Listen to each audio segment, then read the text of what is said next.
Allahumma ya rafi'ad darajat, Allahumma ya rafi'ad darajat. Allah. Ungkapan hati. Nu mantak di deuleu be ungkapan hati mah zahir. Eta zahir teh ungkapan hati. Urang datang ka hiji pondok pesantren, pondokna teh aya 2 tingkat, aya bendera konengan, ungkapan hatina terwujud di dinya. Urang neuleuh kiai, kemudian boga mobil Fortuner, kemudian pakai pakaian akos, ungkapan hatina teh eta diwujudkeun di baju, diwujudkeun di kendaraan. Lamun lain ungkapan hati jam moal bisa. Urang neuleuh seorang kiai majelisna kos kitu dan lain sebagainya, ungkapan hatina kos kitu. Kiai teh engkeuy-engkeuyan pilkada, ungkapan hati keur diekspresikeun di dinya. Ungkapan hati KBG teh ungkapan hati. Nah, ieu jelema ngaji ka dieu, ieu kan ungkapan hati dibuktikeun ku ngaji. Aya anu bener-bener deuk ngaji, aya anu hayang nyaho doang, aya anu memang diimhanda dicarekan ku pamajikan, aya anu pelampiasan, macam-macam. Nah, anu jelas ungkapan hati dibuktikeun ku ari trek ngaji. Lamun lain ungkapan hati itu bisa. KBG itu ungkapan hati, bangunan, ungkapan hati. Tah, kos gitu. Jadi orang gok ka imah kiai, ungkapan hati geus kadeuleu timiti bangunan, timiti kendaraan dan lain sebagainya. Eta mayoritas aya nu henteu. Aya nu henteu kiaina teu boga ungkapan hati selain Allah. Tapi eta zahirna teh mengelilingi manehanana, mungkin bangunan pondok, mungkin majelis, mungkin kendaraan dan lain sebagainya. Tapi jelema nama henteu ngan eta mah aya ieu sebagai cobaan ti Gusti Allah, nyana mah ka Gusti Allah bae, berarti lain zahir lain batin. Nah ieu tan maca kos kitu na se ungkapan hatina kadeuleu ku urang. Mayoritas sama kos kitu urang asup ka dinya, ungkapan hati diwujudkeun di pondok, diwujudkeun di kendaraan, diwujudkeun di berbagai-bagai. Eta kan ungkapan hati, lamun lain ungkapan hati moal bisa. Nah, kita ngawujud dah jadi kos kitu. Kuari ungkapan hati, nah mantengan ke Allah. Ku Allah dibere, mengelilingi manehanana, mengitari manehanana. Aya anu sekelilingna, imah lah, kendaraan lah, pakaian lah, dan lain. Padahal hati nama henteu. Iya ge sulit. Mantak aya tanda. Lamun henteu tandaan, urang keliru. Aya tanda, mantak ieu teh ungkapan hati zahiron wa batinan, apakah zahir doang batin nama henteu? Nu mantak make tanda BHS sanajan dipicen BHS nak BHS bae. Maksudna jang naon, jang supaya mengejar ngariung supaya cepet. Eta bae geus ulah hese-hese nya ngalarikeun supaya cepet kumaha dan lain sebagainya. Sebab nyupir ge aya nu teu nyaho lebah. Urang puyeng jadi teu bisa hees disupiran ku jelema nu teu nyaho lebah mah. Kira-kira di tol lalaunan bae jalan kenceng bagus, teu daya kenceng giliran bae jalan lego kenceng bae. Eta kan teu beres eta kos kitu eta. Ye kudu latihan tetep. Ikul hadis utawi kilai ki kupiki hadis siji wujubu zakatil fitri sayyid utai kang aliku wajib zakat fitrah ing atase gusine ala abid ing atase pirang-pirang abid sayyid. Mutlaqun alim mutlaq sawaun kanul kunyati amli tajarut iku pada uten ta'ana ya bid ku kena ingu-inguan awul amli tijarati atau kena tijarah. Dua wujubu zakat biki mati abid utai kang kaping dona iku wajib zakat in dalam regane pirang abid idza kanu tatkala ana ya abid li tijarati ku kena tijarah. Asubnan ke barang dagangan lianna zakat tijarati kena zatuhuna zakat tijarah wajibatun iku kang wajib bil ijma'i kalawan sepakat wala ibratalan ora narekanan iku mawjud bi khilafi zahiriyati bil khair kalawan perbedaan sifat kang zahir dalam jaran. Okos taneuh mah teu kudu dizakatan teh mah urang boga taneuh 5 hektar dijual sedengkeun sameterna ieu adalah 1 juta kali 5 hektar cepet sabaraha ayo cepet ngahayalna abeh cepet urang 5 boga 5 hektar 1 hektar 5 hektar kemudian ayeuna sameterna 1 juta jadi jumlahna sabaraha tuh hese aing ngobrol jeung nu susah mah angel sebab boro-boro miliaran boga duit 100 juta ge jan pernah nyaho ngaran teh nyaho rupa 10 juta ge jan pernah mun boga urang duit 10 juta geus ngageter-geter asa busugih jasa eta keistimewaan santri. Santri mah boga di 10 juta. Wow, geus asa di awang-awang hirup. Batur mah boga duit 1 miliar teh saeutik tapi santri beuh, tah 10 juta gede teh 1 juta. Santri boga duit 1 juta, beuh ngarokona ge geus manyun-manyun nya. Haji barahan lah di santri mah boga duit 1 juta tah yang sia pan jadi bikedan aing ke ngalamun deui. Santri masyaallah hese boga lomba ngakurkeun kasenangan jeung santri hese sebab santri mah duka ge masih seuri keneh bae. Maksudna sendal pegat seuri nya mah. Sendal aing pegat budak hahaha ye tuh pan sendal pegat balain seuri. Batur mah boga sendal kulit beli dia masih manyun keneh bae. Santri sendal jepit pegat seseurian. Kunaon emang sia seseurian? Awas ya ka masjid aing ti heula kaluar. Santri tapi tetep ka surga bae. Masyaallah, masyaallah. Hese lah pokoknya kasenangan santri mah. Mantak pohara jasa batu nyana mah lapar karak ngahurungkeun seuneu. Lapar, rasa lapar masak ngahurungkeun seuneu. Encan boga naon nu deuk dipasak encan boga. Encan boga santri mah geus ngahurungkeun seuneu, masak karak nyana ngaloyog ka warung aya naon di warung. Nanyakeun ieu eueuh itu aya kerupuk da jeung kerupuk. Kahutang deh kerupukna ge. Woi, tapi masyaallah kesangan daharna ge. Pohara jasa. Tas dahar kesang bareotan ngarokok ka majelis. Lantaran di majelis mah aya kipas. Make kipas. Waduh, atuh eleh bupati mah kujana mah. Kecil bupati batu bupati madahar di restoran merengut keneh bae. Masya Allah santri pohara aja ditanya ke depan siapa tas dahar hareudang jason nikmat jasa jeung naon kurupuk aing mah. Masya Allah emang sia boga beas babaturan lain beas da nang nyuk di babaturan masih kena senang keneh bae. Ya Allah ya Rabbi eta teh kasenangan kos itu hese jasa moal manggih be pokon nikmat komo tama mantes balik biasa keneh duit aya keneh tama atuh geus raja eleh raja gitulah. Santri ya karim geus boga bae manggih bae kasenangan hirup jadi santri eueuh kapusing jadi santri mah geus babaturan geus kawin deui nyana encan kawin emang pusing henteu nyana sia umur geus sabaraha aing umur 35 batur sia geus karawin duta mah geus aya tulisanana. Ya, itu geus diatur ku Allah. Nya mah geus pokona mah di pondokna keneh geus jadi wali. Datang maka kabar ngalamun tetep. Batur aya geus kawin ka aya incan. Tapi di zahir mah tegar bae nya, zahir mah tegar bae. Sanajan batin mah menangis. Senang we santri ya Allah, moal manggih. Pokona ku santri mah moal bae kajen ku kumaha. Indah na eta santri ngariung bro dibere segala jeruknya nol ribut perebut jangan masa kumaha kos di LP kos di penjara gitu padahal mah jangan mah teu hayang nanaon ngan resep doang resep jeung lapar eta doang. Tapi indah we eta santri masyaallah karim. Ai di tumah di mana di Bandung lamun anu maot kan di lawang ieu tah di lawang dibabagi ka dieu keluar santri asup deui nya ka dieu asup deui terus dibagi deui 3 kali ka dieu tinggal nu ngabagi asana ieu deui santri fokus kitu balik deui ka dieu asup deui balik deui. Masya Allah kayak datang ke pondok saya menang sabaraha aduh aing mah hiji aing mah 3 cakena balik ya kan tapi tetep ka sorga bae. Tamangan seni doang seni ya Allah ya Rabbi geus indah pokona moal aya keindahan cara jadi santri moal aya mantap lamun kiai haji berubah keur waktu masantren mah kos kitu tah hirup leutik barang kuari jadi kiai ngagede eueuh sinara.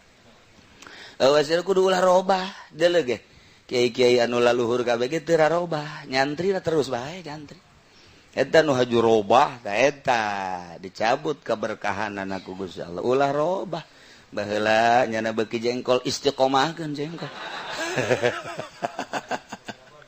Masyaallah bareng kuari jadi gol karomah nyana geus embung jeung teri geus embung jeung tembang padahal mah nu ngangkat nyana jadi kiai teh eta atuh eta istiqomahan. Masyaallah jadi geus sanajan geus jeung daging deun naon tembang mah ayakeun bae cikal bakal. Dua wujub zakat utai kang kaping 2 iku wajib zakat bikimatil abid ing dalem rega pirang-pirang hamba zakat nulit tijarat tatkala ana ya abid iku lit tijarah kena dagangan liana zakat tijarat ikla satuhune zakat tijarah wajibatun iku kang wajib bilin wala ibrata bi khilaf zawil khair utai kang kametelu ada wujub zakat iku ora wajib zakat pil abid yang pirang-pirang hamba zakat nulikun ya tatkala ana ya iku pirang-pirang inguan.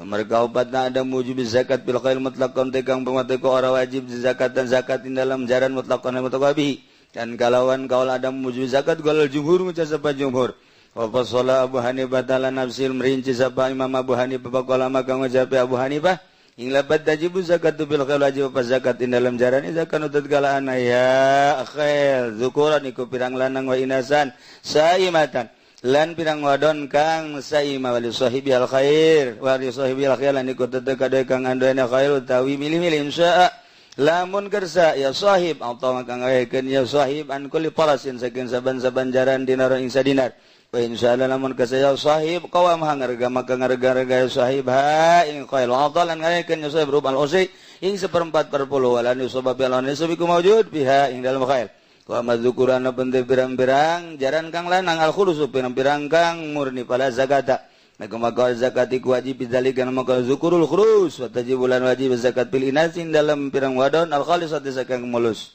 an Bahz bin Hakim wallahu a'lam bissawab.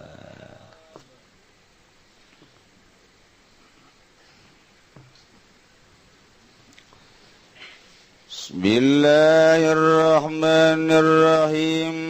Babul maf'uli ma'ahum tawi kilaiki kuswiji babal tetaping dalam mertelakeun maf'ul ma'ah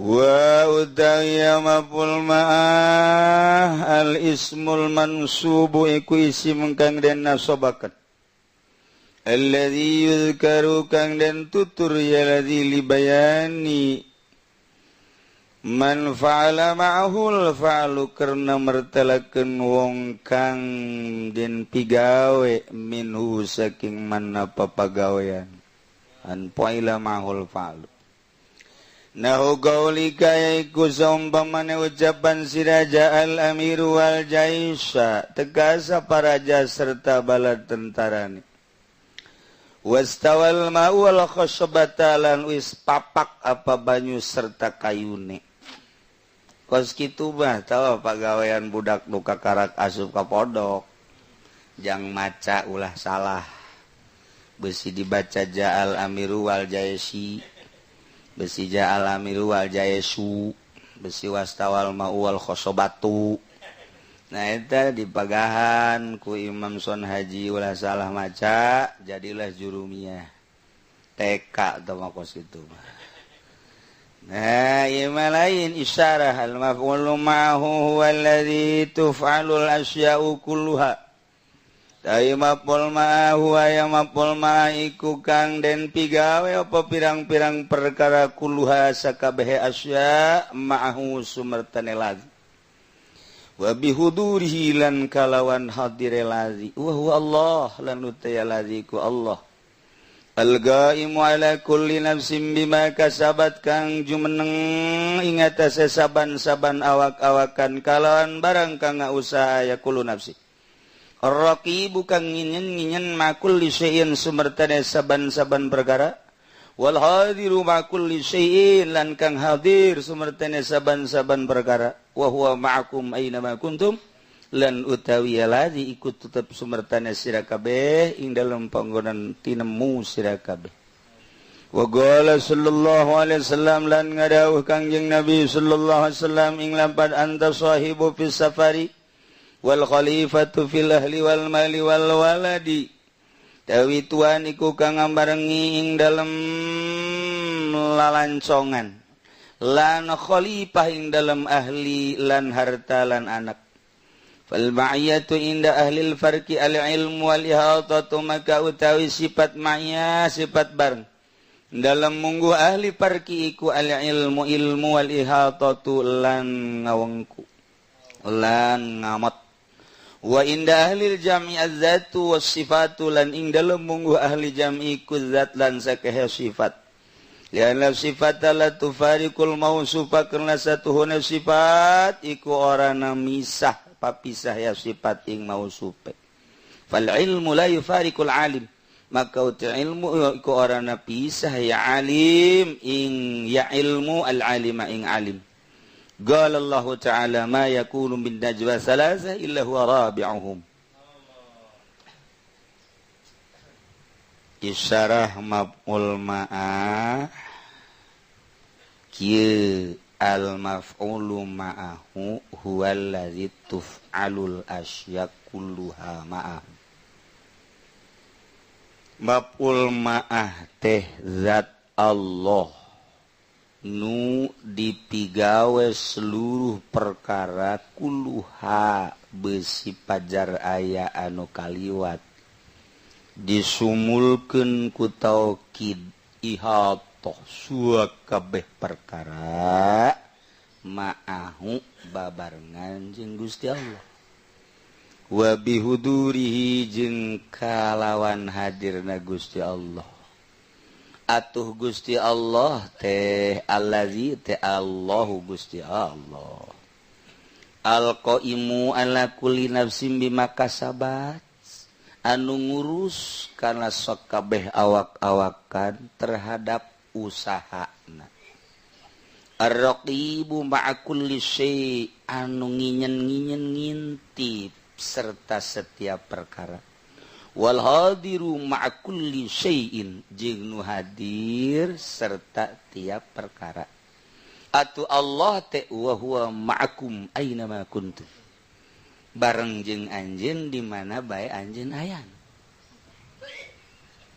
Eta urang mun carita tentang ma'iyah. Kos kitu tah. Lamun carita lafaz mah kitu bae kajen kukumaha ge. Bahasa surah lafzi mah kajen kumaha ge kitu bae. Tapi kan nu hese ge urang teh ieu ngautarakeun rasa supaya urang boga rasa nu hese ge kan ieu teh ngaji rasa ma'iyah Allah teh supaya karasa ku urang sehingga bisa kajahoan jelema nu boga rasa babarengan jeung Allah jeung nu teu boga rasa. Lamun urang nyaritakeun surah maka kabeh ge kitu bae wa huwa ma'akum aina ma kuntum. Wah, komo tukang ceramah. Di panggung teh hati-hati saudara-saudara. Tuhan bersama kita. Di mana saja dan kapan saja Tuhan bersama kita. Hati-hati. Awas, jangan sekali-kali kita itu membuat kebencian Tuhan. Sebab Allah itu bersama kita. Kalau kita melaksanakan, memperbuat sesuatu yang Allah tidak senang, malukan kita. Orang kikituan teh hayang amplop. Pan eta Allah teh senengeun. Je cak Allah sia mah lain disungut lain di hate. Sia kumaha ieu lakon. Kunaon ieu? Lamun ditegor ku Allah, ieu jang batur. Supaya urang kabere abeh kadulun serem. Gitu bae tah satungtung teu boga rasa gitu bae kanyahoan tapi lamun geus boga rasa mah lain salat nu boga rasa dideleukeun jeung nu kakarak surah dideleukeun doang lain salat jelema nu boga rasa didengekeun ku Gusti Allah jeung nu boga surah didengekeun doang lain salat nu boga rasa dikanyahokeun ku Allah jeung nu nyaho dengan surah lafzi kanyahoan ku Allah beda. Salat anu boga rasa babarengan jeung Allah jeung anu boga surah Allah babarengan doang lain deui. Jadi urang teh deuk mindahkeun rasa hese Jadi orang supaya pindah tina bahasa surah karena rasa eta hese jasa. Tambah lain lalakon tambah kos kitu mah supaya karasa ku urang teh hese jasa. Urang lamun nyaritakeun tentang jeruk bahwa jeruk teh bentukna kos kieu, rasana kieu encan ngajajal mancan ngarasaan urang ada jeruk hese bae. Hese bae kajen kuku maget tapi urang geus ngasaan mah teu dirasakeun ku urang koleta. Oh, kos kieu rasa jeruk teh. Aya deui jelema nyaritakeun tentang baso. Baso teh hebat jasa ngeunah baso mah sebab eta teh daging sapi digiling datang ke alus supaya ngeunah tambahan daging marmot. Di samping daging marmot supaya ngeunah make daging beurit saeutik. Betul teh saeutik make daging beurit. Kasus geus lain kakarakuari terjadi besar-besaran baheula di Surabaya maki daging berit tangkap keluar deui dagang baso deui. Kasus besar deui basa eta di Jakarta, wah baso anu luar biasa tangkap keluar dagang deui. Garut, pernah luar biasa di Garut tukang baso ngeungkeun sakumaha anu non karangarana ngabesan. Tah begitu diselidik make daging berit Tangerang iraha kara. Besar-besaran pon hari teh pohara jasa make daging berit. Eta teh cenah ngeunah daging beritna. Ente beusi teu percaya, coba goreng daging berit. Rasakeun ku sorangan. Coba ge. Kieu kunaon kos kitu mah nyoba doang ngeunah pan teu. Eta kos kitu tah. Baso, ieu keur carita baso. Karasa kurang ngeunah, tapi henteu bae. Ingeunah somai. Carita ribut lah tanyana. Woi jajak aing mah ngeunahan somai. Tukeran baso. Ngeunahan somai sia. Sebab somai mah kan aya kacangan, setiap nu aya kacangan geuna suka mana bae sia mah. Sama sok aju ngaburkeun permasalahan. Kacang nu meunana nu ngeunah.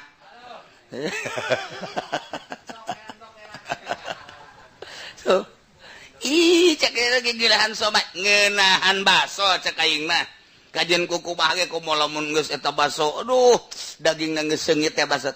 Teu meunang urang teh bergelut, teu meunang urang teh kitu bertengkar tentang rasa teu meunang. Sebab hiji-hijina letah diberena ku Gusti Allah beda-beda. Minyak seungit pe minyak seungit, cak aing mah seungitan ieu, cak aing mah seungitan ieu, cak aing mah seungitan ieu, nu mantak beda-beda, teu meunang bertengkar rasa. Baik ceuli maupun irung maupun lidah, teu meunang mata, teu meunang dipertengkarkeun. Cak aing mah jagelisan itu. Itu mah hidung, hidungnya kereta api. Emang kunaon? Atuh hidung nama kereta api, tapi banyak yang nunggu. Waduh. Masyaallah. Berarti hidung kong ya kajian kumaha ge. Tah eta rasa ngaranna, rasa mata, rasa ceuli, rasa irung, rasa lidah, rasa leungeun tidak bisa dipertengkarkeun sebab rasa mah beda-beda jeung Allah merena tetap beda-beda. Eta keur carita hisi, kuari kembali ke maknawi. Aya nu dibere ku Gusti Allah rasa teh rasa dina ilmu Allah. Aya nu dibere ku Gusti Allah rasa teh rasa basor. Aya nu dibere ku Gusti Allah teh rasa sama. Aya nu dibere ku Gusti Allah teh rasa ma'iyah. Teu meunang bertengkar nyana. Cak aing mah ngeunaheun boga rasa ma'iyah asa bareng jeung Allah. Atuh ngeunahan ru'yat Allah, perasaan asa ngeunaheun jasa neuleuh dideuleukeun ku Gusti Allah. Cak asana aing mah dina ilmu Allah teu bisa bertengkar tama rasa, baik rasa zahir hisi maupun rasa batin. Secara maknawi intina akur bae ge ku Allah dicicrek-cicrek jelema nu endek diangkat jadi waliun min auliyaillah dibere seluruh rasa nu tadi. Mimiti tina asa dideuleukeun ku Allah naik kuari asa neuleuh ka Gusti Allah. Henteu bisa disurahkeun kos kitu mah. Sebab eta mah gaib di jero perasaan. Engke lamun dijelaskeun bisa sasar. Lamun henteu dibere teu bisa. Teu bisa ngajelaskeun bae, endek ngajelaskeun bae. Sebabkan jelema mah kabage mengungkapkan hati. Ingin mengungkapkan hati. Nemantak di SMS tadi, atuh aku rindu. Ingin aku ungkapkan seluruh kandungan isi hatiku. Moal ka SMS ujianana. Naon sebabna hese ndek nyaritakeun cinta bagi hese. Ungkapan hati. Nemantak di deuleu be ungkapan hati mah zahir. Eta zahir teh ungkapan hati. Urang datang ka hiji pondok pasantren, pondokna teh aya 2 tingkat, aya bendera konengan, ungkapan hatina terwujud di dinya. Urang neuleuh kiai, kemudian boga mobil Fortuner. Kemudian pakai pakaian akus ungkapan hatina teh eta diwujudkeun di baju, diwujudkeun di kendaraan. Lamun lain ungkapan hati jam moal bisa. Urang neuleuh seorang kiai majelisna kos kitu dan lain sebagainya, ungkapan hatina kos kitu. Kiai teh engkeuy-engkeuyan pilkada ungkapan hati keur diekspresikeun di dinya. Ungkapan hati kabeh ge teh ungkapan hati. Nah, ieu jelema ngaji ka dieu, ikan ungkapan hati dibuktikeun ku ngaji. Aya anu bener-bener deuk ngaji, aya anu hayang nyaho doang, aya anu memang diimhanda dicarekan ku pamajikan, aya anu pelampiasan, macam-macam. Nah, anu jelas ungkapan hati dibuktikeun ku ari trek ngaji. Lamun lain ungkapan hati teu bisa. KBG ieu teh ungkapan hati, bangunan, ungkapan hati. Tah, kos kitu. Jadi urang gok ka imah kiai, ungkapan hatina geus kadeuleu ti mimiti bangunan, ti mimiti kendaraan dan lain sebagainya. Eta mayoritas aya nu henteu.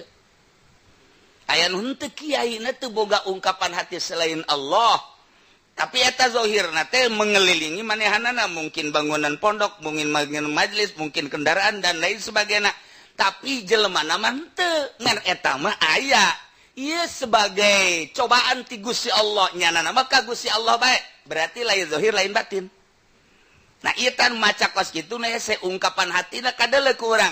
Mayoritas sama kos kitu urang asup ka dinya ungkapan hati diwujudkeun di pondok, diwujudkeun di kendaraan, diwujudkeun di berbagai-bagai. Eta kan ungkapan hati, lamun lain ungkapan hati moal bisa. Nah, kita ngawujud dah jadi kos kitu. Kuari ungkapan hati na mantengan ka Allah. Ku Allah dibere mengelilingi manehanana, mengitari manehanana. Aya anu sekelilingna imah lah, kendaraan lah, pakaian lah dan lain padahal hati na henteu. Ieu ge sulit. Mantak aya tanda. Lamun henteu tandaan urang keliru. Aya tanda mantak ieu teh ungkapan hati zahiron wa batinan, apakah zahir doang batin mah henteu? Nu mantak make tanda BHS sanajan dipikeun BHS na BHS bae.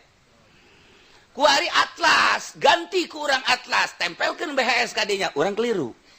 Isi samping atlas apa BHS ieu? Sebenarnya aing sering make. Ieu mah sebenarnya atlas tapi merek BHS. Isi aing teh nu salah apa itu? Keliru. Da ieu keliru ieu. Gajah depak. Kuari gajah duduk ya, gajah duduk pikeun merekna ganti ku BHS. Urang bisa langsung nebak. Gajah duduk kajen ku kumang. Ieu merekna BHS, bohong ieu BHS kajen ku aya tanda. Nah, ieu ge nu mantak layari pul wali ilal wali. Urang teh hese nyaritakeun ungkapan hati nu asli. Sebab diekspresikeun dina zahirna kos kitu. Kabeh ge ungkapan hati. Ngan kuali mah kanyahoan. Oh ieu mah lain ungkapan hati berjalan dengan sendirinya. Ieu mah ungkapan hati. Ieu mah lain kanyahoan layari pul wali ilal wali. Kuari urang deuk ngaji rasa. Ieu teh supaya karasa Allah babarengan jeung urang. Babarengan teh naonna ieu teh babarengan teh ieu lah deuk dibahas. Al maf'ulu ma'hu huwallazi lazi teh wa huwa Allah. Allah allati tuf'alul asya anu digawe seluruh perkara ma'hu bareng jeung Allah wa bihudurihi jeung kalawan hadir Allah nu kaluar ti Gusti Allah. Eueuh nu kaluar ti Gusti Allah ieu teh alam teh sebab ciptaan Gusti Allah. Allah nyiptakeun langit berarti di dinya aya Allahan. Allah nyiptakeun bumi berarti aya Allahan. Allah nyiptakeun antara bumi jeung langit ya gunung ya laut aya Allahan. Termasuk urang di ciptaan Allah berarti aya Allahan. Ye, atuh hayang kapanggih jeung Allah mah berarti urang bagi Allah. Ye, nu mantak la ilaha illa ana. Oh pangeran kecuali aing. la ilaha illa ana jeung la ilaha illallah sarua. La ilaha illallah teh pangeran wajib sembah Allah. La ilaha illa ana akur bae. Kok bisa akur? Bagi nugis berperasaan, pangeran nu wajib disembah kecuali Allah. Pangeran anu wajib diteangan, nu wajib lah maksud nu dimaksud kecuali Allah. Datang kalamat luba kecuali Allah. La maujuda kecuali Allah. Atuh emang bener ngan teu meunang ku ucap kudu ku rasa. Tak ieu mindahkeun rasa ge nu hese teh mindahkeun rasa. Nu mantak kudu aya mursyid. Guru mursyid. Waduh, kiai cenah leangan guru mursyid ku hese-hese teh. Hese teh bodol sehero. Atuh siana bae endek tah moal. Je, atuh Allah mah maha segala-galana. Urang dek gaji amil, pasti guru ngaji amil aya. Urang dek gaji jurumiyah, Allah nyiptakeun jang ngaguruan jurumiyah aya di mana bae ge. Urang dek gaji fatul muin aya guruna kajen gugumag. Urang dek gaji mantek atuh asal siap martil. Aya kajen kukumaha ge. Urang dek gaji ibn bilaga johor maknun datang ka ukudul juman aya kabeh ge aya guruna. Lamun dieuwekeun lain pangeran atuh Allah. Loba kakurangan Gusti abi hayang ngaji bilaga kota aya guruna. Maknya cak Gusti Allah ngaleng ka atuh sia. Coba ka Cianjur ka ditu. Coba ke Sukabumi atau di sisi mata sia ge aya. Di kaji naon sia ayo? Ngaji hadis atuh ngaji. An sia mah peureum bae si ngajina. Ayo coba. Mun teu peureum ngarokok. Aduh, batur ulun ngarokok nya ngarokok. Padahal lain jelema kos gitu mah tuh. Ya Allah, ya Rabbi. Aya guru da. Sok. Gusti eta mah neuk ngaji ilmu nu bener, neuk ngaji ilmu nu jahat aya guru sia hayang belajar teluh teu kudu ka Sukabumi. Terkenalna di Sukabumi di Jampang, kuari teu kudu ka Jampang sebab urang Jampang geus ka dieu. Guguru sia teluh di dinya aya kajen kukumaha hayang teluh ingkig. Hayang teluh naon sia? Neuk Sukabumi aya, neuk Banten ge aya. Neuk ka ditu Ciamis. Tuh, kamana karakatuna kamari tsunami teh? Pangandaran, woi, eta teh gudang teluh.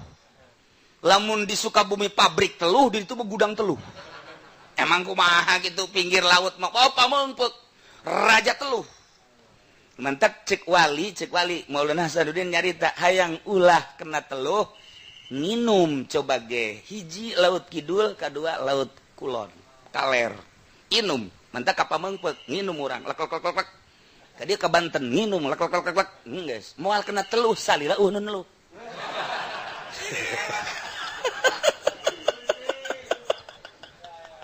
beneran tapi eta mah dina di teluhna moal kena sebab eta di dia kan di dia raja-rajaan lah kabeh. Nah urang gegelutur wa abdi mah cenah hayang guguru ilmu naon garangaranna politik di Universitas Ambalaya. Komo keur zaman Gus Dur mah teu kudu ka universitas. Gus Dur terus mendidik politik melalui media cetak, media elektronik dan langsung Gus Dur ngadidiknya mah henteu aya nu dipelitkeun soal politik ku Gus Dur. Perekonomian kitu keneh hayang guguru naon? Hayang guguru nyopet teu kudu ka mana ka Sulawesi teu kudu.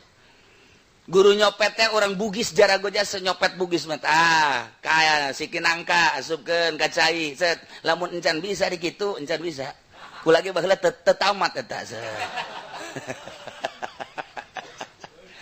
hayang guru naon bae aya guru penca komo guru penca mah hayang penca abal-abal cukup ka Habib Rozak nya nama bisa penca ngan teu tamat lumayan lah sakitu mah reungit-reungit bae bisa katepak ku nyana maksudnya ndek guguru naon kuari cenah hayang guguru syariat Ambalaya ndek di modern ndek di salap kuari cenah hayang belajar torikot belajar torekat guru Ambalaya ndek torekat nu bener ndek torekat nu bikung Ambalaya abdi mah cenah hayang belajar teh torekat nu bener aya bae abdi mah hayang belajar hakikat aya guruna di hareupeun ente aya guruna teu kudu hese-hese cenah ieu neuk neangan guru hakikat ka mana entena endek apa henteu endek apa henteu jasana jandek ngaji amil ge di lingkungan pondok pesantren nyana nempel jeung pondok pesantren bahkan kokocoran imahna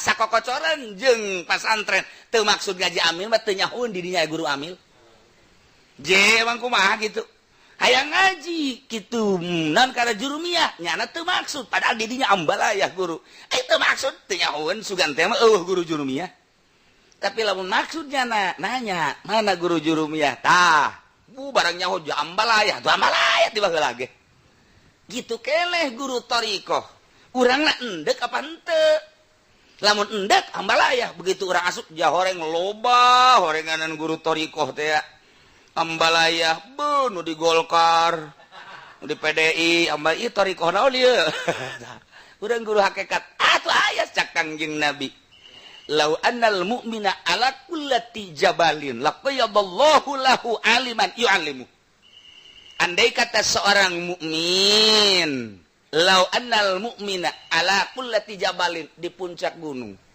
di leuweung di laut nyana hayang guguru ilmu hakikat laqayyadallahu niscaya Allah bakal netepkeun ka manehna aliman yu'allimu guru hakikat nu bakal ngawurukan gala dikirim ku Gusti Allah nu mantak loba nu di leuweung jol datang guruna di loba di luhur gunung bae jol datang guruna lamun kiai muslim benda kerep cicing di luhur gunung terus bae nyana di gurung cermai ibadah ka Gusti jol Syekh Syarif Hidayatullah menjelma assalamualaikum wassalam sasalaman ditanya Syarif Hidayatullah nyambung jeung nyana diurukan ku manehanana terus ilmu hakikat asal ente endek siap guru aya jitu lain pangeran Allah aing eueuh mah ulah boga pikiran aing hayang sebenarnya ilmu hakikat tapi guruna atuh siana teu siap ji pugu siap jasa masantren teu atuh teu berarti teu siap jelema nu endek belajar ilmu hakikat mah tetep kudu masantren lamun jelema mere ilmu hakikat kan henteu mondok salah guruna atuh salah guruna wudu can becus salat can becus ku ari dek dibere ilmu hakikat ka ditu lengket tetebakan ieu imah sia di hareupna aya tangkal cermeannya ija eueuh baheulana ayanya ija eueuh baheulana jasa coba ge tanyakeun ku ari ge tinggal tunggulna aya ge eueuh ya tunggulna ge keur ieuna mah ngaya eta ka ngan nu nyaho embung eleh bae ta dukun tolol eta lain hakikat teh ilmu jurig ilmu hakikat batu lain kos kitu nah ieu urang teh hayang boga rasa supaya karasa dibarengan ku Allah urang babarengan jeung Allah jadi baca ayat nama wa huwa ma'akum aina ma kuntum innallaha ma'ana dibaca beus sababaraha ayat tapi kunaon teu nyulusup ka jero hate oh kudu aya guruna heula tek cek guru sia bener ieu teh neuk ngaji hakikat sumuhun maksudna ngaji hakikat teh ninggalkeun dunya ninggalkeun makhluk abdi deuk ka Gusti bae bener sia laras di imah naon pagaweana ngawarung siap henteu lamun kuari eureun ngawarung siap sebab dunia mah teh warung mah urusanna dunya muhun siap sia ninggalkeun warung lain siap deui geus jarugi bae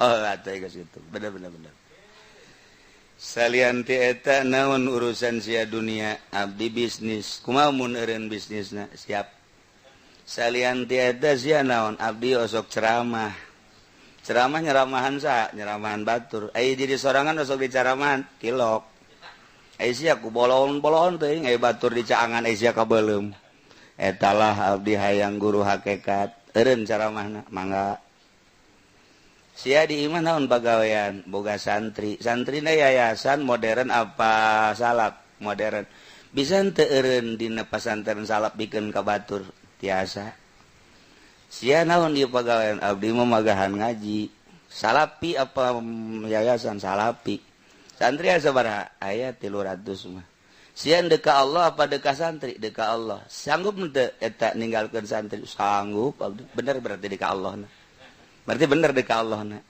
teu kabita ku santri ditinggalkeun bae teu kabita ku naon ditinggalkeun sia boga imah boga mun sia ninggalkeun imah cicing di luhur gunung sia daek embung daek Imah bikin tama ka pamajikan ka anak geus bae tinggalkeun siap jasa abdi mah pokona mah asal aya nu nungtun berarti beneran.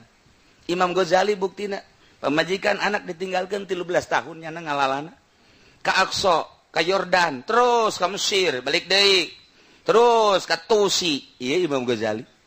Bahkan Tuan Abdul Qadir orang jalan langsung ka Baghdad teu balik deui ka ditu enggeus teu aya harapan balik deui teu hayang deuk balik deui ka ditu sapira wawarisan teu hayang warisan geus ka Allah tuh coba ente deuk pindah ka mana ku hari ayo ese ilmu hakikat dan batak aya guru lama pimurideuna nu eueuh pimurideuna nu eueuh gah ieu mah ngaji torekat aju tamat bae.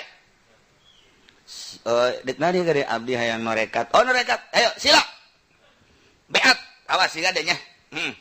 Ya silakan pikir. Kayak jubah harap kadi deh. Ya siap geus kuari geus datang ka Sugro ya. Jubah harap kadi deh. Ah kuari geus datang ka daerah Kubra. Sia jadi kuari Kubra. Kuari. Aduh, jadi Kubra teh geus beres Kubra ngaranna. Hakikat can datang torekat henteu Kubra. Kubra teh bubar. Geus biasa. Bebe aja nya ka babaturana alhamdulillah geus datang ka daerah Kubra. Aya torekat kos kitu. Torekat mah deuk mindahkeun rasa. Syariat teh supaya karasa. Engke karasa lazat pindah crek bae. Datang ka hiji nu nyana hese nyaritakeunana lantaran di jero hate teh Allah doang. Teu akan Allah doang. Kalamun lempang cak di dieu teh ye, cak di jero hate teh tungkul cek di hate ulah dideuleu tamah mun aya suara-suara musik ulah didengikeun tamah bimbingan langsung ti Gusti Allah nya nage kageteun sehingga ku lazat-lazat teungeunah di jero batin teh aya nu Allah jeung aya nu nganasehatan ulah kitu ulah kieu ulah mun aya nanaon dibejaan ku nya eta teh anu teh oh kaget urang pindah tah tina syariat nu kamari ngeunaheun seakan-akan eta teh lalagaan ku ari mah ieu ngeunaheun amat tah eta jang nungtun ka dinya kudu aya guru mursyid ngaranna carana kumaha adab tentuna pinuh ku adab jeung Allah teh kieu adabna jeung manusia teh kieu adabna tarolah jeung manusia mata mah baru syariat teh lah ieu urang bertorekot nah ka Gusti Allah kumaha cara mandi kumaha cara wudu kumaha cara wudu beda urang lamun mandina torikoh jeung mandi nu biasa mandina mah kadereuna akur tapi ieu hate digulak-gilekeunana urang terasa nu paeh di jero kamar mandi teh urang terasa di pandian urang sorangan padahal manu mandi tapi urang kudu berpikiran bahwa urang teh keur di pandian teu cing hade saya pocong ngagarabag sorangan urang torekat teh jadi pocong aya bae tungtungna mah set beres wudu istighfaran mata astagfirullahalazim wa atubu ilaih celi istighfaran terus irung istighfaran sungut istighfaran terus beteng istighfaran dubur kubul ndek wudu teh angel ja eueuh di patul muin mah syariat kok ieu bisa kos kieu ndek didatangkeun ka Gusti Allah jadi kos kieu nah mantak we beda urang ngajarkeun nu kos kitu kanu ngaji patul muin teu akur ditentang ku ngaji patul muin eueuh di patul muinna riweuh amat wudu geus kos kitu Allah mah maha uninga geus bae kocok beres geus kos kitu ge atuh geus atuh sia datang ka dinya mah ka dinya bae eta syariat garana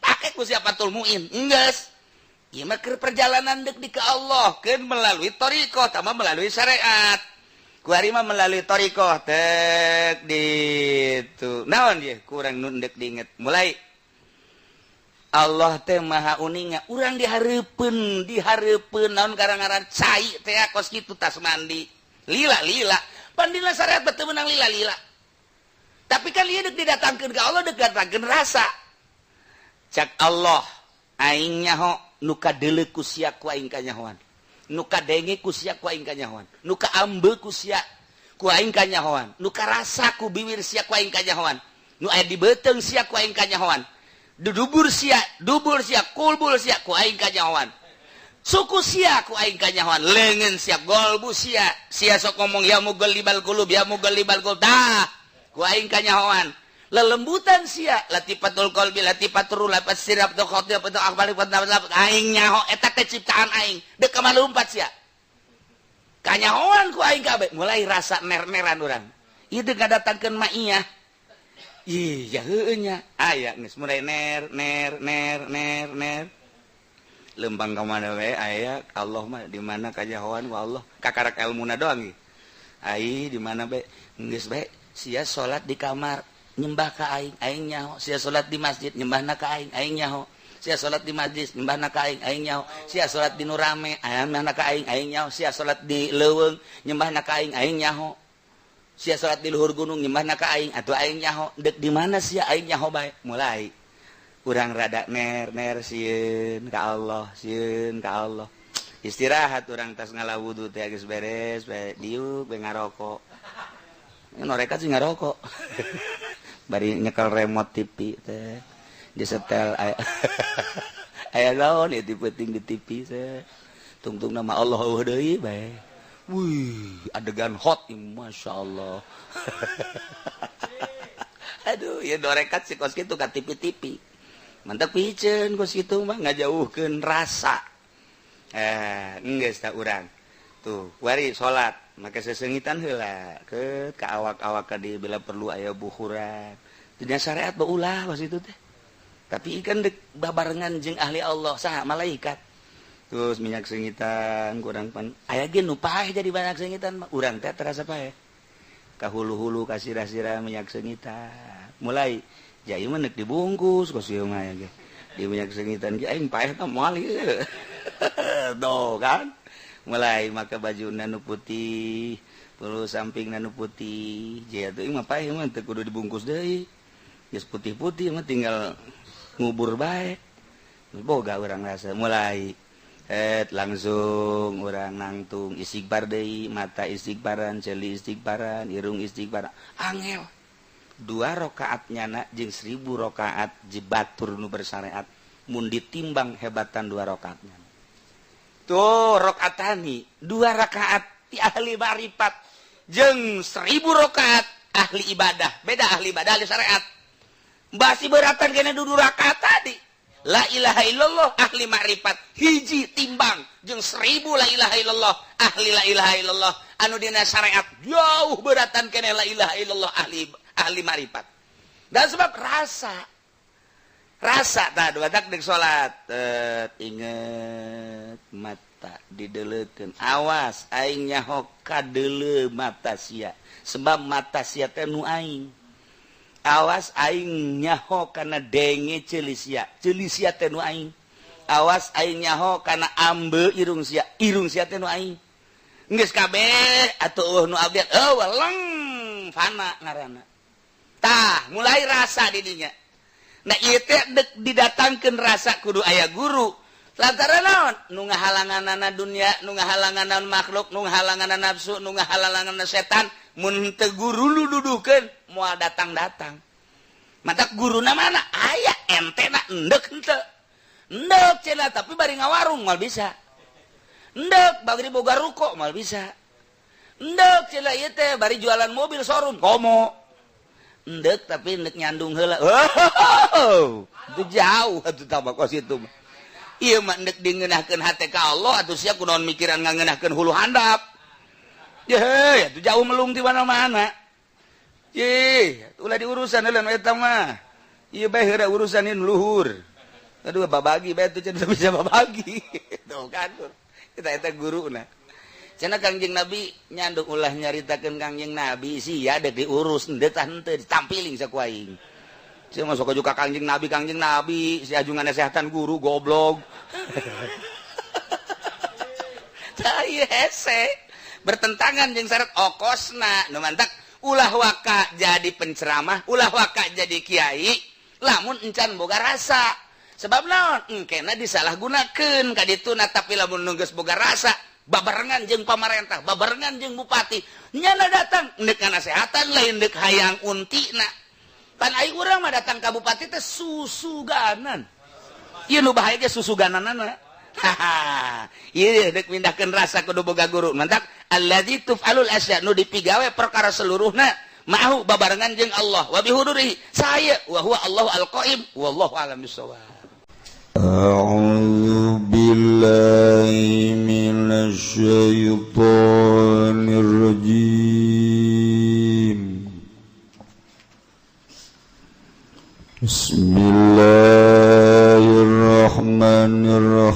rajim. Azama alal kufri godan atawa ngazam ya Allah. Ingat kufur godan ing dalam engkau esok au taraddada fihi atawa manghiasi wong fihi ing dalam kufri kafara maka kufur yasiwu wal fi'lul mukaffiratu ma ta'ammadahu istihza'an saihan bidin utawi pagawean kang ngupurkeun iku barang kang mamaya wong ing ma istihza'an ngaguguyon kang pertel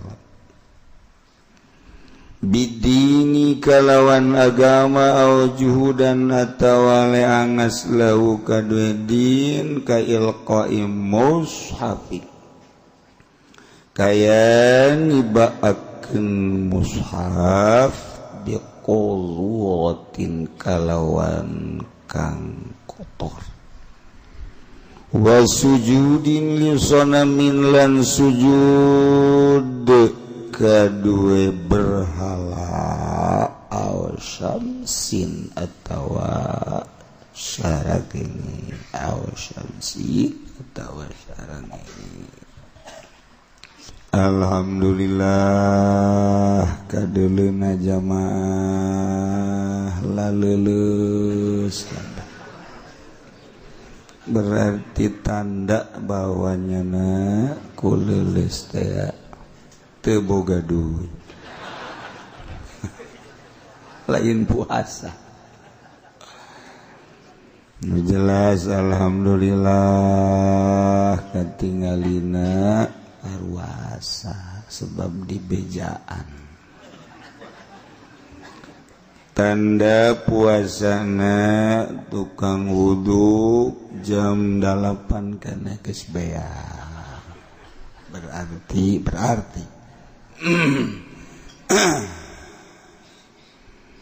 anu geus ngalaksanakeun puasa ti Senin bersyukur ka Gusti Allah nu encan urang mulayan sebab hiji kesempatan ulah sok diabai-abaikeun buah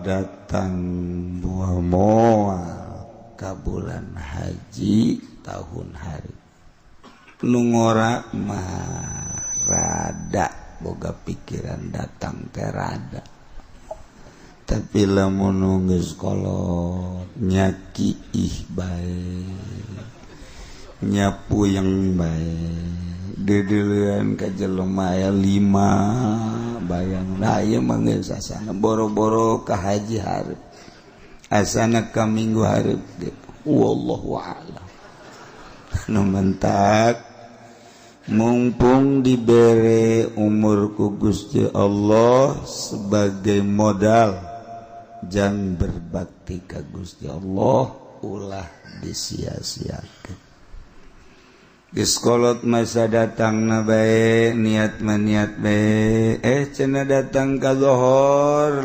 leuleus buka babari geus kolot mah ibadah jadi tanya ku Gusti kunaon lot buka atuh bongan ku Gusti teu dibere kuat kula Gusti mah uninga harita pas datang ka zuhur kula ka imah diturub sajinya 4 ya otomatis nganu jelas teu kuat Gusti mah uninga lamun urang jag-jag kemudian teu puasa kan ditanya kunaon sia teu puasa abdi digawe di pabrik kita kusaha digawe di pabrik ayo sia iya eta lah duatak urang gunakeun kesempatan pakai berbakti ka Gusti Allah Subhanahu wa taala. Aya teu kuat-kuat teuing mah saurna bae 5 menit deui ka subuh. Oh, deui ka subuh. Loba dag beres nginum Allahu Akbar subuh. Jadi ka isuk-isuk teh moal pati lapar. Eta ge nu hebat mamantah salat subuh hudang zuhur. Salat likum-likum geus teu kudu nangtung deui langsung brak deui SD di hudang asar. Tas asar mah ulah SD datang ka maghrib. Tah puasa mantap cek pamajikan aing puasa kos kitu masa tahun ge kuat cek gitu. Tah pasar wajib. Di jero bulan haji aya puasa tarwiyah jeung arfah eta gegede nama tanggal 8 jeung tanggal 9. Tanggal 8 tarwiyah, tanggal 9 arfah. Urang mananggalkeunana Senin, jadi tarwiyahna poe naon?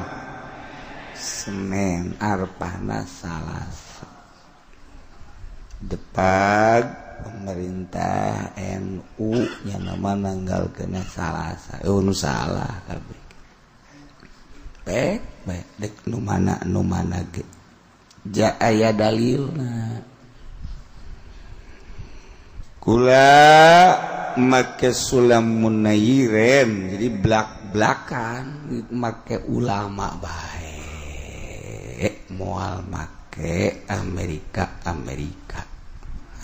mah mobil bae mobil betul naon buatan Amerika ai puasa mambung aing mandek make ulama bae sebab nu ngainstruksikeunana Kangjeng Nabi al ulama warathatul anbiya moal tama bisa kula ge nyukom pemeri sakadar jang perbandingan jaga gede nama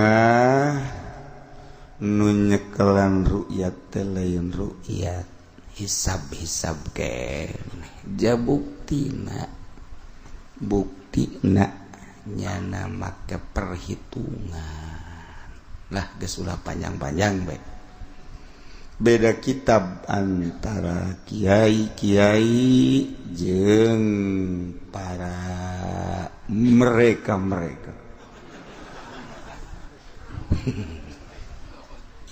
bener salah ulama maka sulamun nairen 2 darjah hampir 2 darjah setengah 2 darjah setengah lah jeung ru'yat di mana ru'yat dicakung ru'yat 10 manusia anu neuleuh kana eta bulan atuh cukup jadi titahna ge ru'yat jadi malam Senin 10 jelema nu neuleuh bulan bisa ditanyakeun langsung ka Kiai Syafi'i cakung. Adapun teu makekeun ka cakung aya alasan lain atuh mangga bae kula mah deuk di mamana ge nu penting mah bulan kadeuleu. Deuk di Serang, deuk di Pandeglang, deuk di Puri. Penting kadeuleu budak ke kamar ya nu bebeja dulu cenah kiai bulan 2 golode di mana bulan aya 2 dina dada wah sia betul lain bulan tah mah kalapa tah mah sok macem-macem bae sia aduh masyaallah urang memperebut bulan padahal mah tuh urang nyaritakeun datang bulan mah teu kudu SS tanya bae awewe datang bulan datang berbei beureuh lain bulan eta tah. Nah di Mekah tanggal di Mekah kabeh almanakna Senin di Mekah almanakna tanggal hijina Senin eta almanak berdasarkan hisab qat'i malam Senin dibuktikan ru'yat ngan kabeneran aya angin jeung badai jadi badai kesulitan Saudi Arabia untuk melihat bulan badai malam Senin tersebut hideung di sababaraha tempat terus badai sehingga dianggap mundina hadis mah fa'in gumma jadi teu kadeuleu bulan kulantaran badai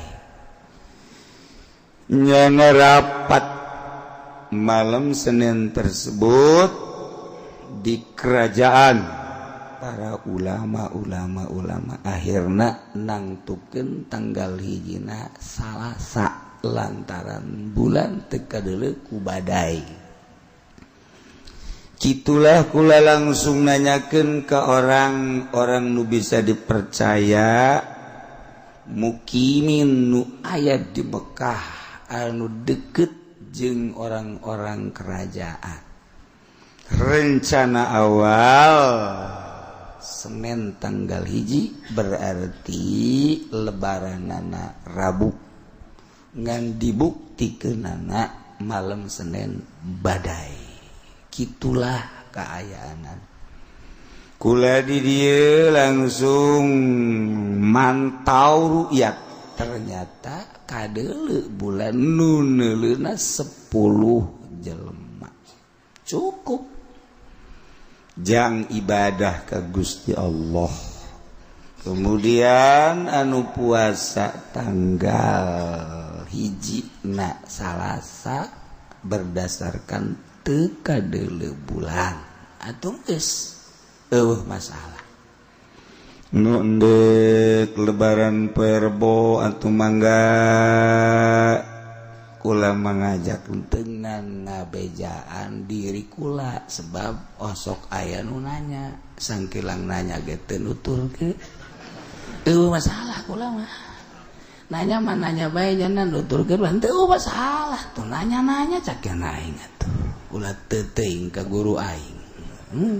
Acana beda jeung guru atuh masalah kayak di akhiratna ge beda ieu.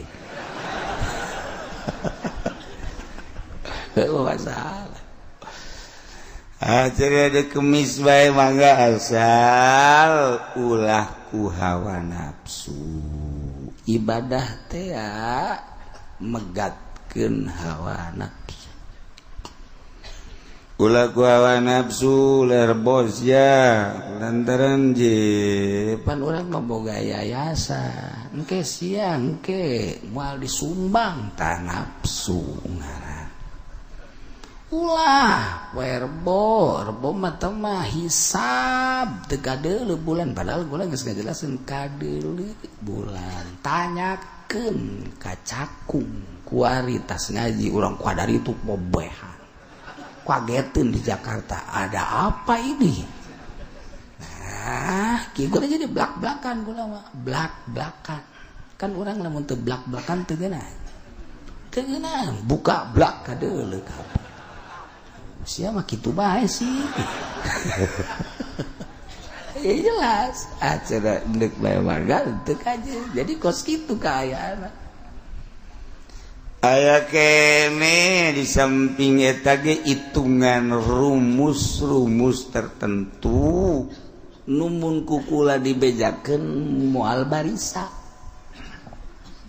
pan cenah kiai atuh moal mondok henteu bisa di mana aya rumus terus nangtukeun mun sesana sekean jatuhna pe anu sesana sekean jatuh pe anu sesana sekean jatuh bagian kiai itu mah gitu kiai gen kiai lain Golkar saya masuk cari tungtung nu ngaji nyaho aya rumus-rumus atuh dek ibadah teh teu sambarangan sebab deuk ka Allah nu nitahna Allah atuh kudu jelas tah nu mantak besi ke dek lebaran rebo berdasarkan hisab sulamunairen jeung ru'yat nu endek puasa lebaran kemis cek nyana teu ru'yat atuh sabodo tuh di samping aya hitungan rumus lain lamun hayang nyaho rumus datang ka imah kula di pagahan ojol jeung sapi emang kumaha gitu sakalian ka neraka lah ojol ilmu jeung sapi tah maji pendi kos gitu mah tuh asal bakakak mah gede daek mamaca asal bakakakan bebeja gering lah sales malah bolon bodoh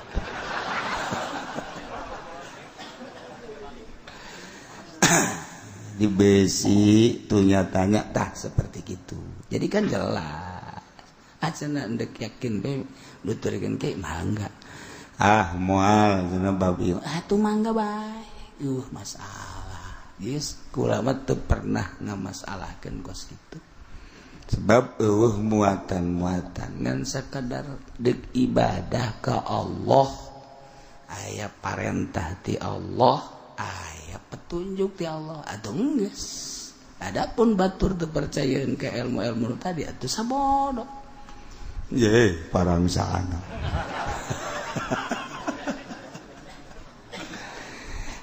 siji tah cenah di lembur ulaheun lebaran poe rebo kudu poe kemis bae atuh ulah hese-hese lebaran mah berjamaah di masjid eta teu bisa neangan masjid saja masjid sejen ge teu meunang musola ge teu meunang atuh neangan ka nu rebo jauh sorangan mantek naon sorangan sholli sunnatal aidil adha rakaataini Allahu akbar beres langsung naik mimbarnya nak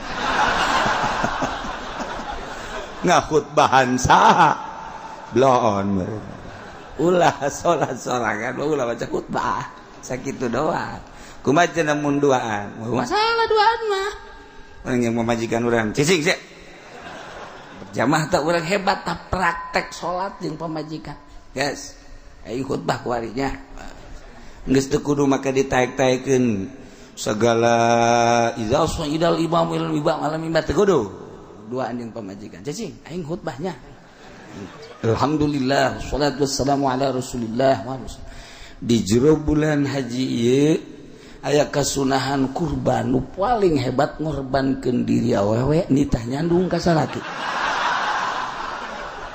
cak pamajikan ada stop ieu khotbah teu beres ya khotbah kaluar ti aturan di khotbah asana tas lebaran ribut lain minta hampura aja manyun bae jadi sorangan mah teu kudu khotbah jadi teu kudu dipermasalahkeun ibadah ka Allah kok dimasalahkeun ulah dia kula mah boro-boro ka batur ka di dia ka adi ka sahabat sedek berbeda tuh mangga bae ngan moal di dieu boro-boro jeung keluarga masyarakat ge di dieu mah alhamdulillah di Cilongok mangga bae ibadah ieu cak urang Cilongok malah kalimat salat acan atuh salat nah ibadah teka Allah aya petunjuk ti Allah atuh dek naon deui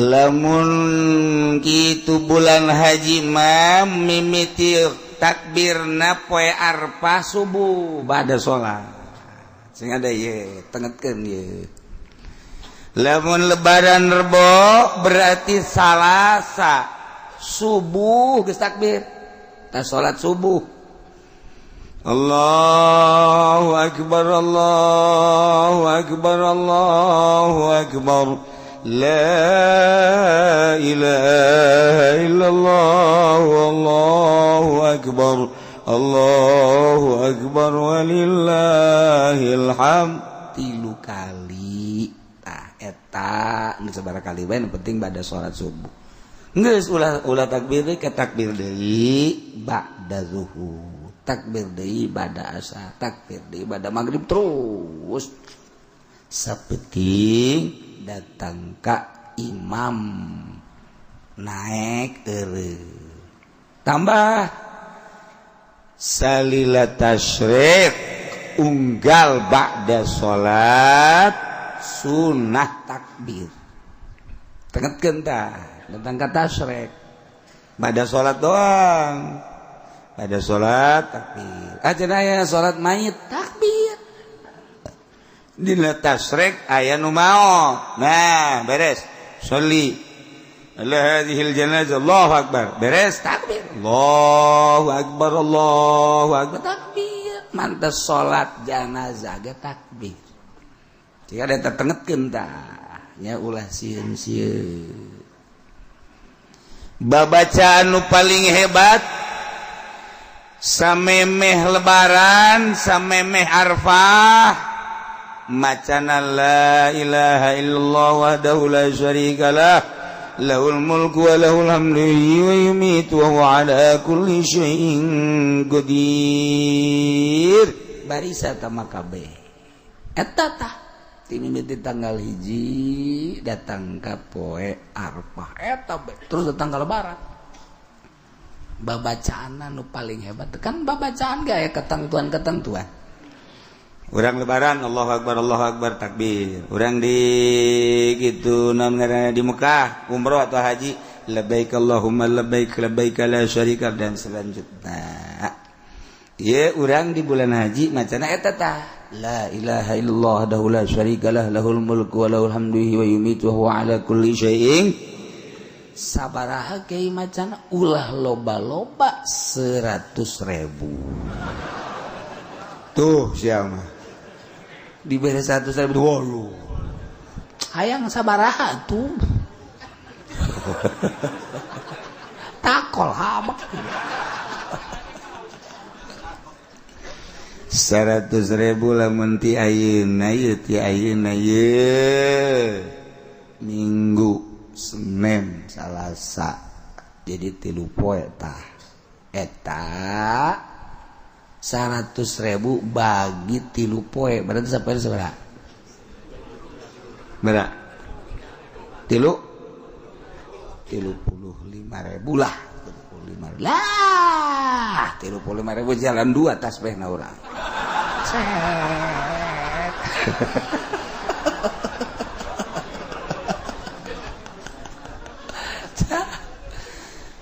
Ye awak si aja nonton TV mati isuk datang ke sore ge kuat coba si aya nonton bola sia kuat jasa nonton tinju sia kuat jasa film sia kuat jasa coba goeng dikuatkeun sia 100.000 titaku kiai coba ieu dituna ti Kangjeng Nabi nah guys urang langsung mandi wudu langsung brak diu set hayangnya coba ku urang awak urang cek pamajikan teh ibu ka haji cenah teu hudang-hudang dan wiridan ti kiai teu hudang-hudang zuhur ge teu hudang asal parengana nyawa ngacai atuh pamajikan datang ka haji subuh teh wiridan ambu tasbih dicokot ku meong teu kanyahoan anak main nyokot tasbih teu kanyahoan bau tahu parah teh mah Ki Haji, wow orang Cikupa blon tak Ki Haji. Coba coba ukurkeun sia awak dia nonton TV mah kuat nonton film mah kuat sia eta maksiat ka Allah coba ku aing dik dipake ibadah sia hayo aing nyaho perlu kopi aing nyieun kopi sia nah perlu wuduk jeung tukang wudukna diayakeun sia ku aing hayo aing nyaho coba tah urang dicoba kos itu ibadah teh akur-akurkeun jeung nonton TV hayo nyaho coba geus kagarak menang 100 lang awak sia nonton TV mah jatilok puyeng ieu macan la ilaha illallah ada ulah sarika 100 ribu puyeng sia tolol berarti goblok sia berarti hah sakali nonton TV keundeuk sia ku aing hah jibloon meureun sia mah hantem deui bari dicarekan ku urang lamun teu kitu moal macam-macam hayo Yes, 100.000 datang Kalbara. Masya Allah, mantep biasa. Poean Lebaran ibadah nu paling hebat adalah kurban. Memantak doa nageti Kangjeng Nabi Allahumma hadhihi minka wa ilaika taqabbal. Artina Allahumma ya Allah ieu embe teh embe ieu sapi teh minka ti Gusti abdi dibere nikmat ku Gusti tina tani hasil sehingga kebeuli embe atau sapi tina dagang abdi teh dibere ku Gusti ieu kitu kaleuwihan sehingga bisa meuli hewan Allahumma hadhihi minka ieu sapi ti Gusti anugerah ti Gusti nikmat ti Gusti wa ilaika dek dikagustikeun ku abdi dek dikagustikeun ku abdi pake takarrub ka Gusti dumadeus ka Gusti ja Gusti nitah dina saah ieu titah dumadeus melalui kurban ye abdi dibere nikmat buktina abdi kabeuli hewan dek dikagustikeun tanda takarrub abdi ka Gusti fataqobal Gusti tarima ye abdi korban abdi Allah narima dagingna lain Allah narima getihna lain layanallaha luhumaha wala dimauha walakin yanaluhu taqwa Allah teu butuheun daging los jang sararia teu butuheun getih los tama jang sararia dahar ku sia dagingna sok sagala rupana aing mah nu dideuleu ku aing takwa sia ka aing masya Allah walakiana luhut takwa jadi takwa nu panggedena poe lebaran mencit kurban hiji kudu nu lintuh lan nu kuru lamun nu kuru teu jadi korban kuru teu jadi datang ka dagingan ku kuru-kuruna teu jadi mereka dua ulah nu pecak nomor katilu ulah anu pincang ulah nomor kaopat ulah nu gering teh lain lalagan gering nya geus teu bisa sasada acan lintu mah lintu kan gering matana ge peureung kos aki-aki lah aki-aki teh jelema geus setengah kering saperti aki-aki teh cileuh galelede leho nongtol ngacai teu karasa eta aki-aki kudu hijikeun jeung nini-nini nah korban pang bagusna Allah nyahoeun dihandapeun kasur aya duit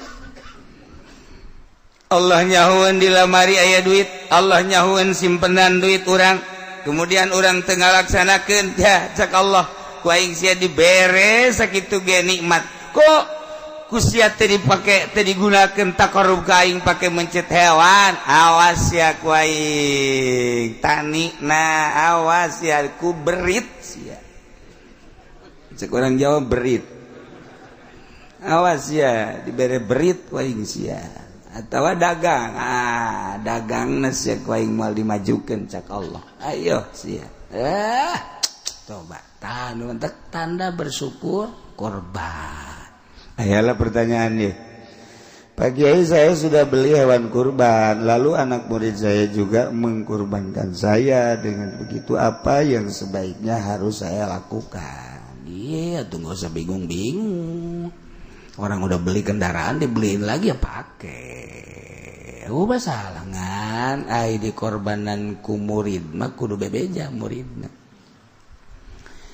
Urang dek ngorbanan adik kudu bebeja lah ka adik. Urang dek ngorbanan babaturan kudu bebeja. Urang dek ngorbanan guru urang kudu bebeja. Mun teu bebeja teu izin nyana teu ngizinan heula, teu izin teu nyambung.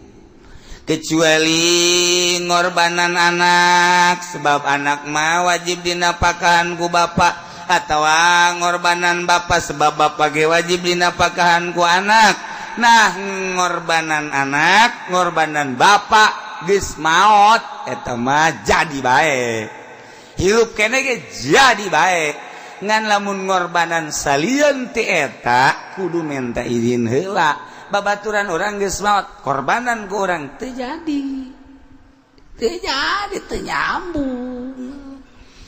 Kecuali urang minta izin heula ka walina. Tuh kos kitu ka bapak kolot kudu izin heula ya. Bapak kolot teu naon ku urang anggap mun bapak kolot ya bapak urang incu masih nyambung kene tuh ya. Siapkeun ku ari geura hitung duitna jang di poe Rabu can aya kesempatan Kamis Jumat Sabtu datang ke Sabtu. Tah gitulah. Saminu dohayakum fa innaha matayakum yaumal qiyamah. Lintuhan korban-korban naranjeun kabeh. Lantaran eta korban teh bakal jadi kendaraan jaga di yaumal qiyamah.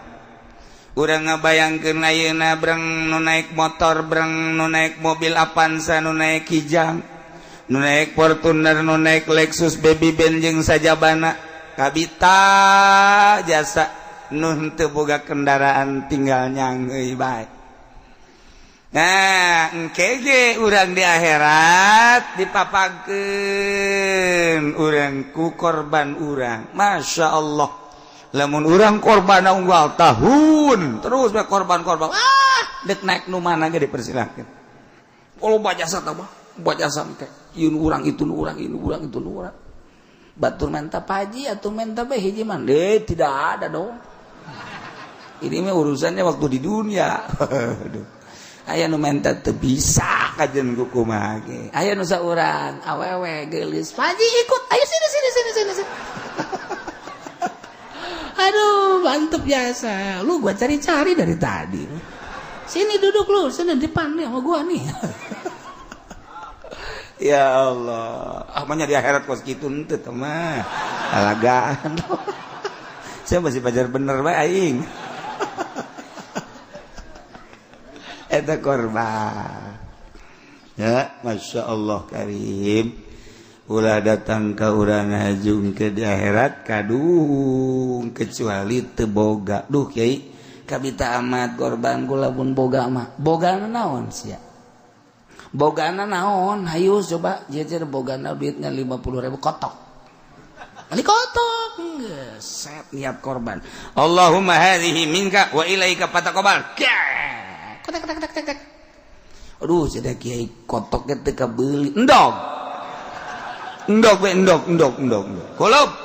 Endog dengan hiji doang kulup. Ngasi kulup dikamanakeun ku sia dahar deui ku sia. Gusti abdi korban endog hiji jabogan ngan endog doang. Aju dek dibikeun ka batur jak kula ge butuh. Di dahar we ku kula lah Gusti. Atuh saboro sia cak Allah teh. Aduh, Masya Allah. Kos gitulah soal puasa lebaran korban. Ieu masa kadar ngalingan hungkul geus nyarahong kabeh ge. Kemudian orang lebaran Rebo, nah minggu na libur ngaji. Tuh Rebo, Kamis, Jumat, Sabtu, Minggu tak libur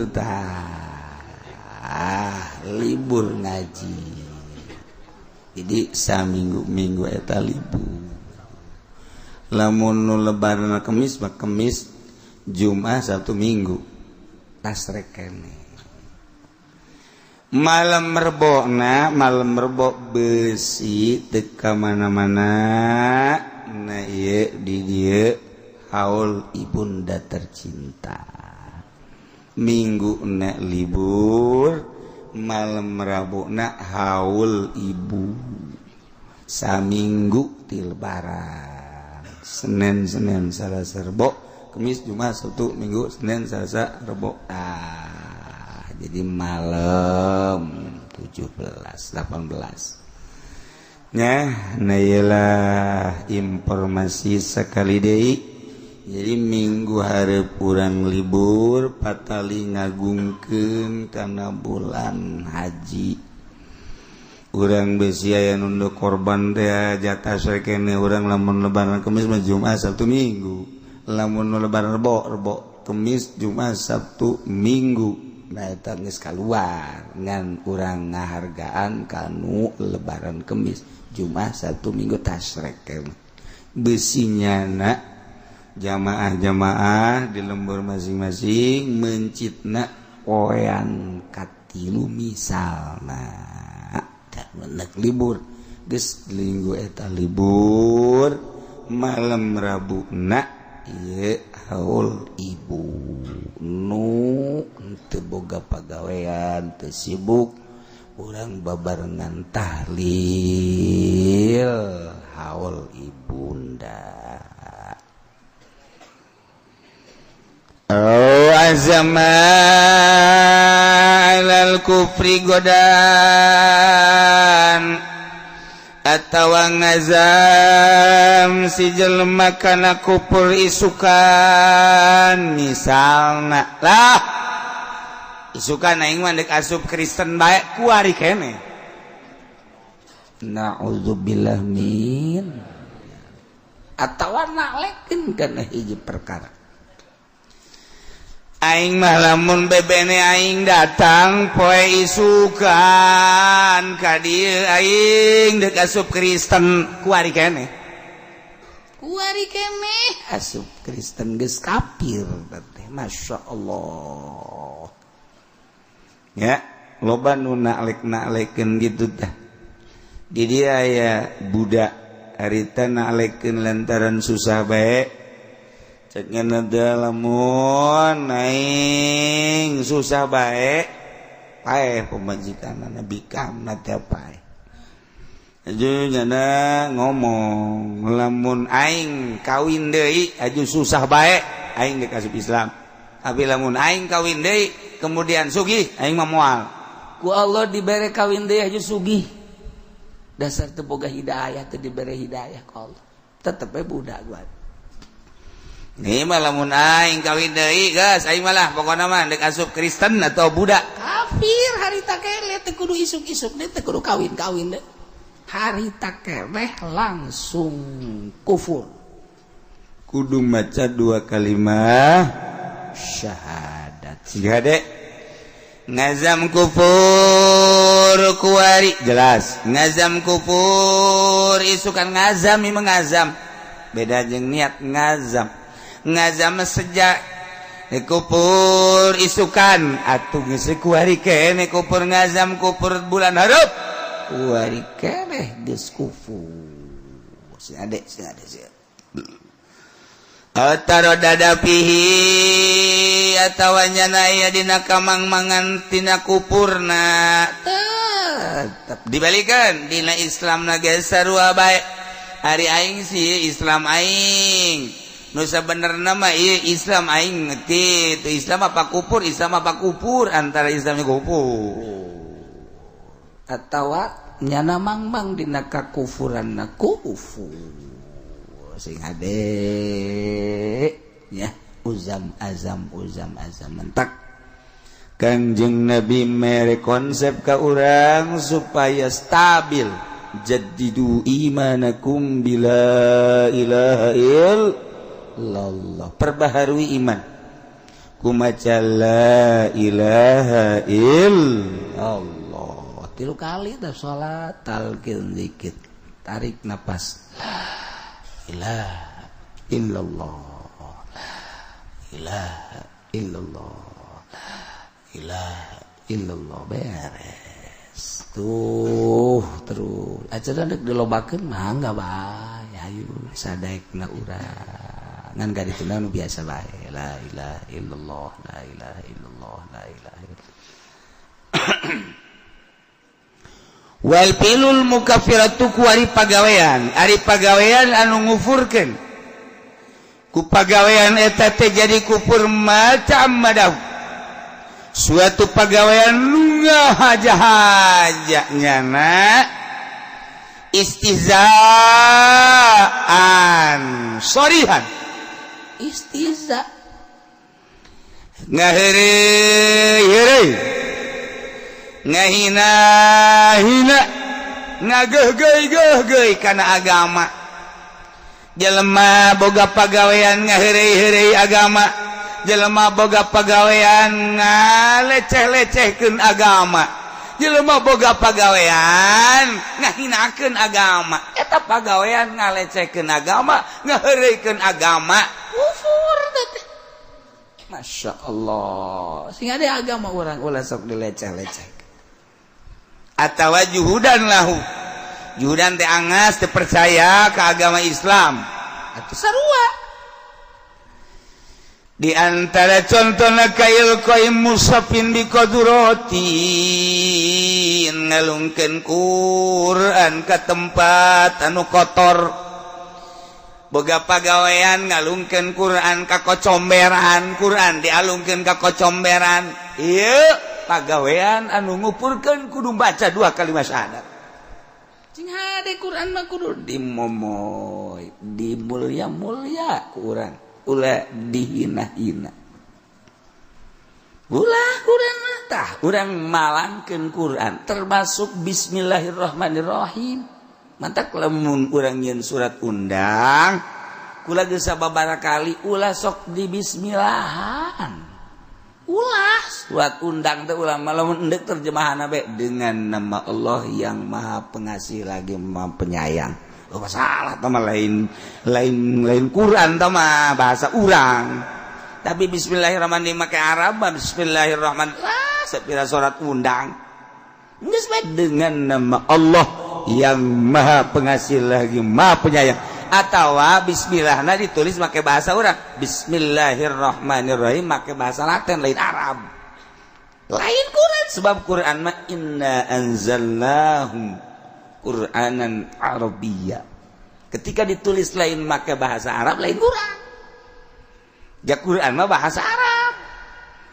Ditulis ada lagi Arab. Terus lamun ditulis make bahasa urang Latin lain Quran tah kos kitu. Geus bisa dicekel kudu teu boga wudu.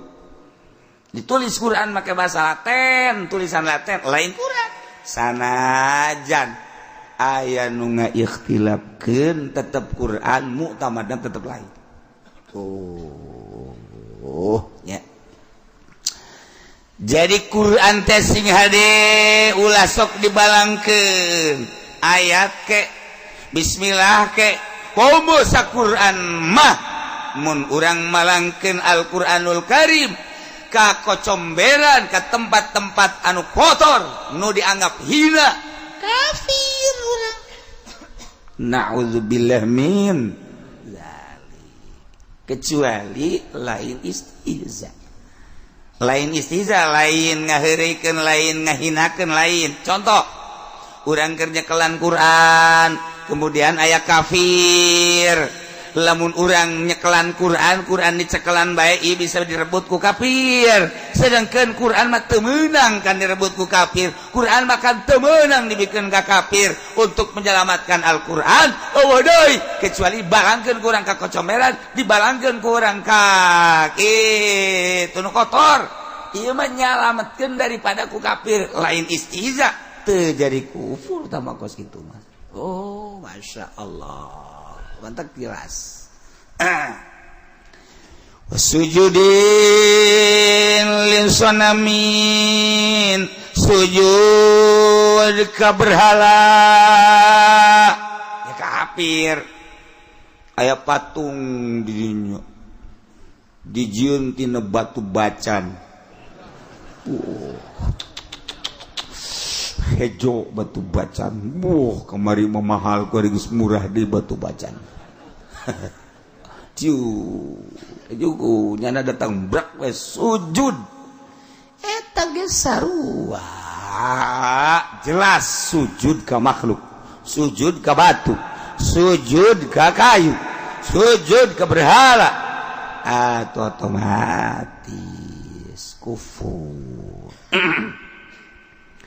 Kumaha lamun nyalamatkeun diri urang keur peperangan atawa urang nyerang ka daerah kafir, kemudian urang tertangkap ku kafir dibawa ke gereja.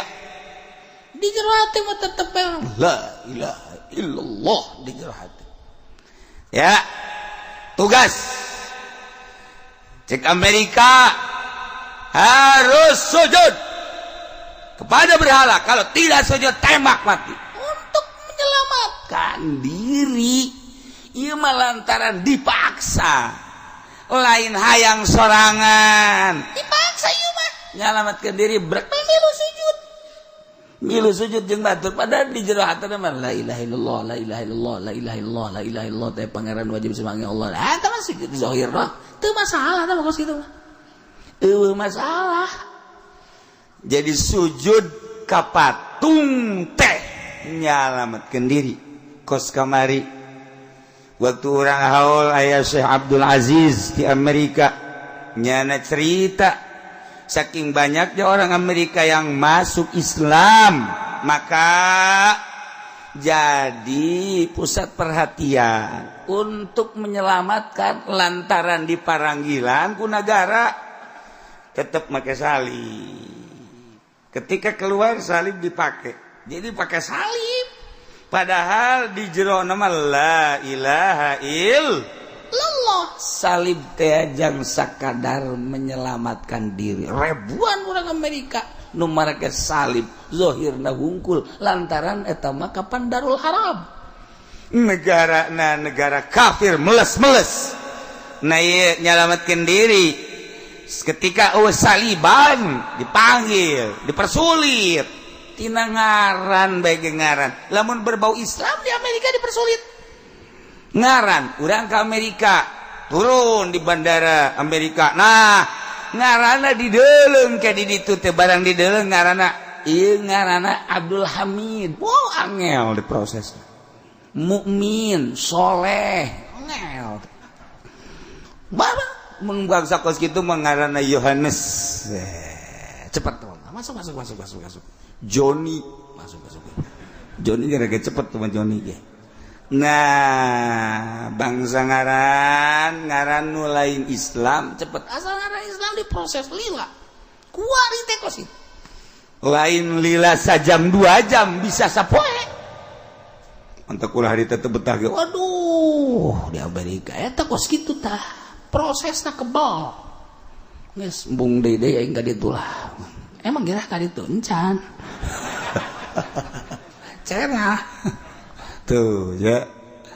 Nah, sujud gak berhala tapi nyalametkeun diri lantaran keur peperangan atawa lantaran urang aya di Darul Haram. Nah eta kos kitu mah teu masalah. Lamun teu puguh teu karu urang kuari sujud boro-boro aya berhala sanajan ujug-ujug sujud gitu meunang urang. Teu meunang ujug-ujug sujud gitu teu meunang.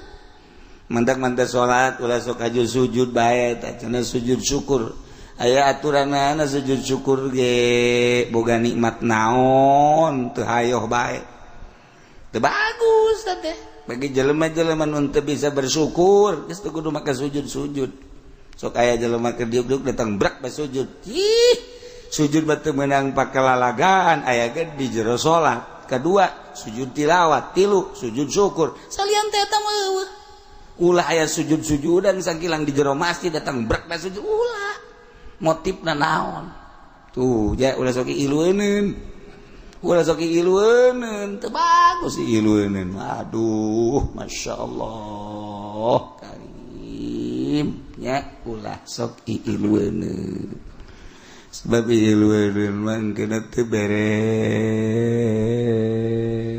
jeung lamun nanya kudu nyaho teu meunang sailu-iluna jeung lamun urang teu nyaho nanya utawa menang sayul-iula urang teu nyaho ya soal sujud tanyakan nya ka kiai nanya ustad nyaho mun sujud syukur kumaha sujud tilawat kumaha jadi ulah sabrak-brakna sujud teu boga lamun urang teu nyaho nanyana kudu kanu nyaho lamun nanya kanu teu nyaho brabe